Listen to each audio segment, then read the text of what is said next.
What is up, guys? My name is Matt from Magic the Greatening, and today I got another budget deck tech for you. It's going to be black, red, Minotaurs.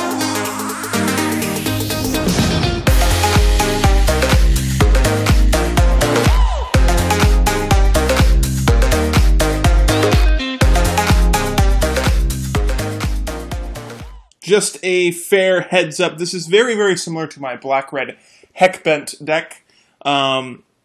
Except it's playing mostly Minotaurs. We are playing one creature that is not technically a Minotaur, but kind of fits well with the deck, because we'll be discarding a lot of cards. So, before we usually get started talking about the creatures and stuff, I gotta start learning how to say this in the beginning of all my videos.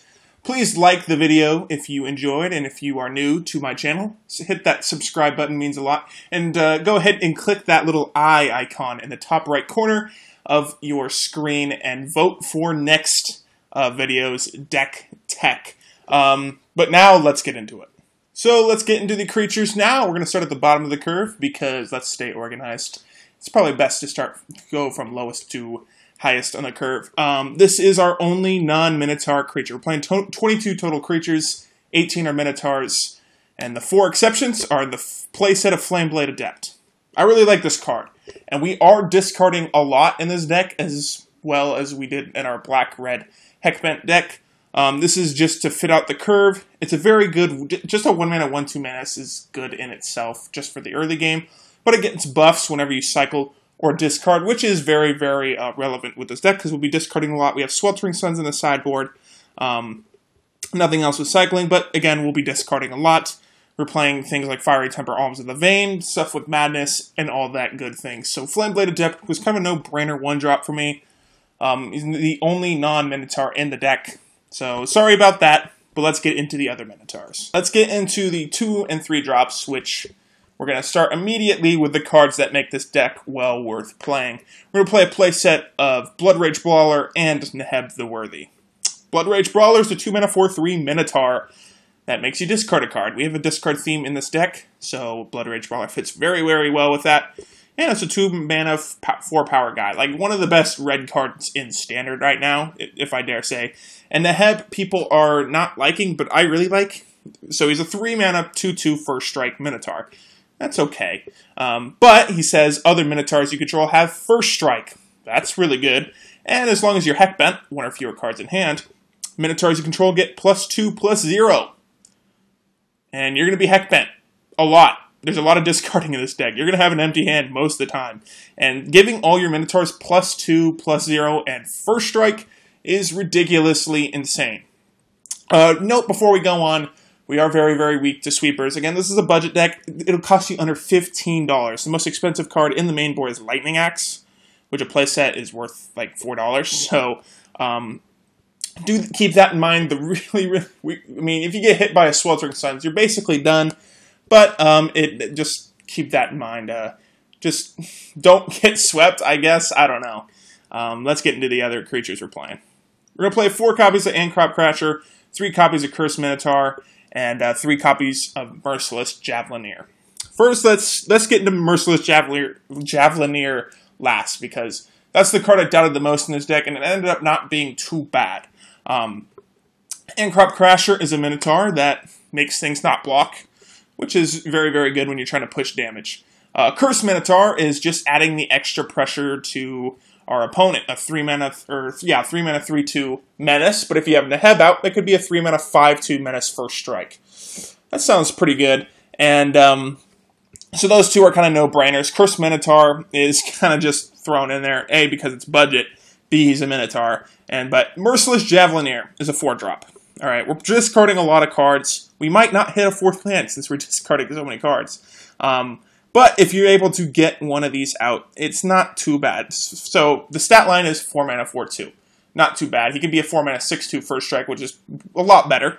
But his ability is pay 2 and discard a card. If you do, put a -1 counter on target creature. That creature can't block this turn. Kind of goes hand in hand with Ahn-crop Crasher. Their board not being able to block all these menace guys like Flameblade Adept and Cursed Minotaur. You know, they can't block with their board. You are pushing with guys with first strike and menace, It's very, very overwhelming for your opponent if they don't have a sweeper. That's kind of what I found out later on with this deck. Your opponents always run sweepers in the sideboard, if not the main board. And we are very, very, very, very, very vulnerable to sweltering suns, which, if you notice, most of our guys are 3 toughness and under, even with Neheb's boost, which doesn't boost their defense at all. So that is kind of the big glaring weakness with this deck, just to give you a heads up. There's no real way around it since we're budget and it's black-red.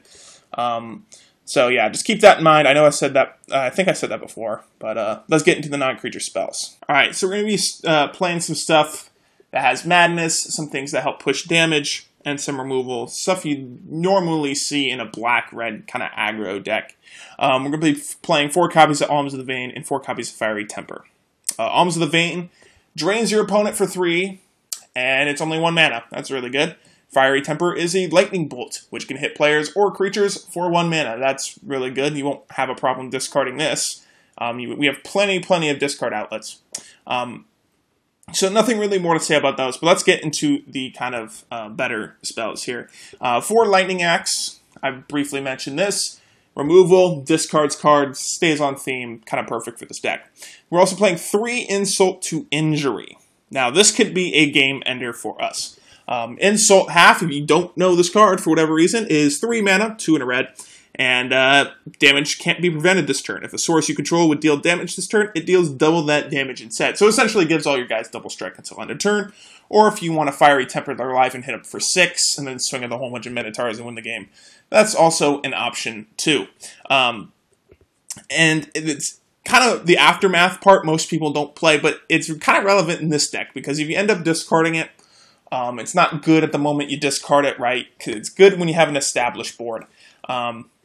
You can discard it, and it essentially turns into a removal spell that also hits, your opponent as well for 3 mana. So essentially, you're not discarding it away; you're just kind of transforming the card. So it's kind of another reason to play this card. Aftermath is really overlooked when the set first came out. I think people are starting to realize how good it is, because if you use the first half or you discard it, you can still use the second half. So you're not technically losing the card. So there's multiple ways of getting value out of Insult to Injury.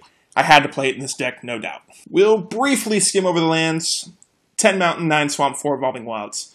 We're only playing 4 1-drops and 4 2-drops, if you're not counting things like or you're not counting the non-creature spells.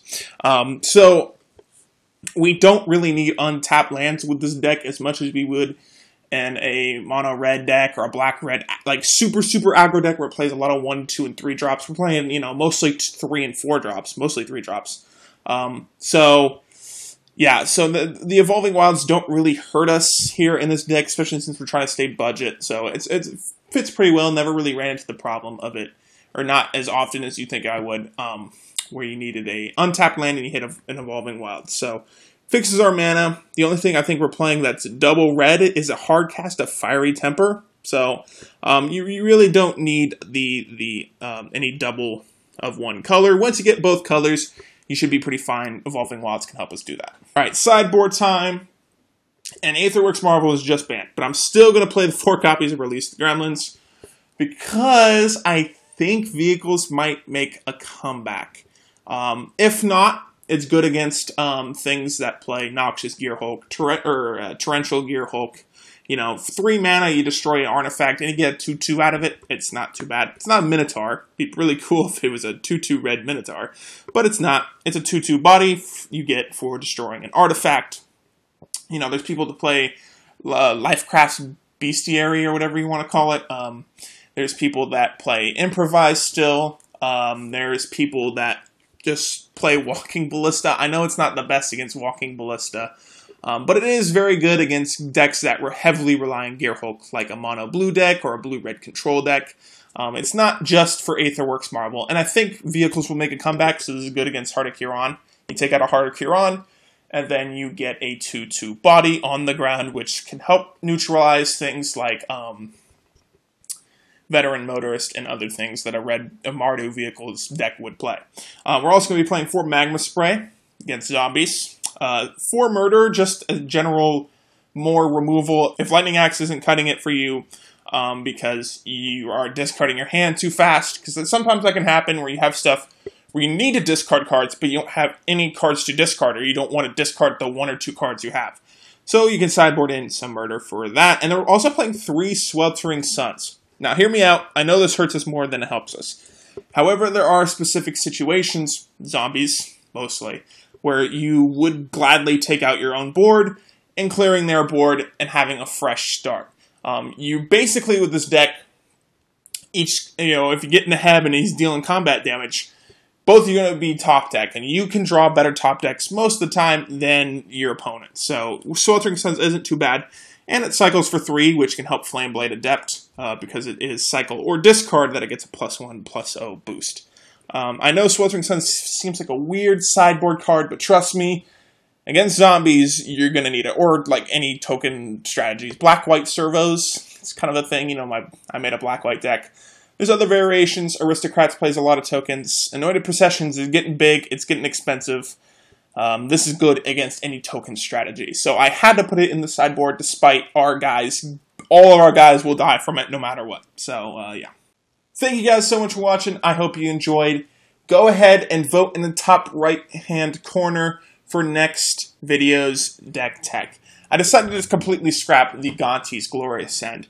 If you guys have any ideas on how to make that deck work, please let me know, because I cannot win a game with that thing. It seems super good on paper. You play a fair amount of things that get you energy, you play a fair amount of planeswalkers, play a fair amount of removal, but it always just seems to be behind in playing catch-up. So if you guys have an idea, maybe making it a teamer, Gonti's Glorious End, playing part of the Water Veil, including things like Glorious End and Gonti's Aetherheart, let me know, because I really want to make that deck work. But anyway, I hope you guys enjoyed. Hit that like button if you enjoyed the video, subscribe if you are new, and hopefully I will see you in the next deck tech.